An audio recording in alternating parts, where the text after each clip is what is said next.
inaasahang pagkakataon. Yan, kakanta na ako. Wala kami sa plano. Kaya yung suot namin wala din sa ayos. Napapunta tuloy kami sa beach nang wala sa oras. Pero ang totoo niyan, sa city lang ang punta namin.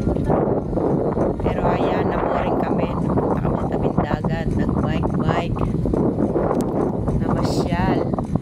At sa mga nagtatanong kung saan to, dito lang yan sa Nanliao Beach sa Hsinchu City.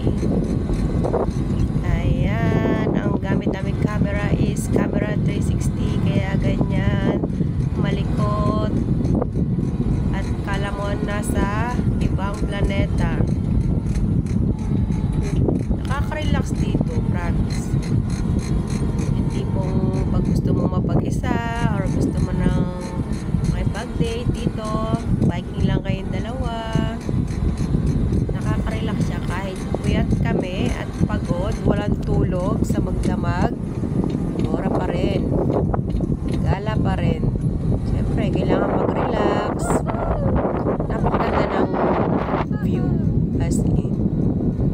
Malubog na nga pala yung araw dyan, kaya ganyan ang itsura. Mas maganda pumunta dito pag palubog na ang araw o kaya ay yung magsisimula pa lang ang ng araw. Pinaka the best na view. Kita nyo naman ngayon, maganda pa rin yung view. Siguro maganda pumunta dito kapag winter.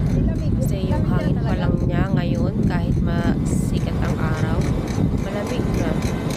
Ano pa kaya kung winter na? Siguro napakasarap talagang tumambay dito. Sobrang lamig.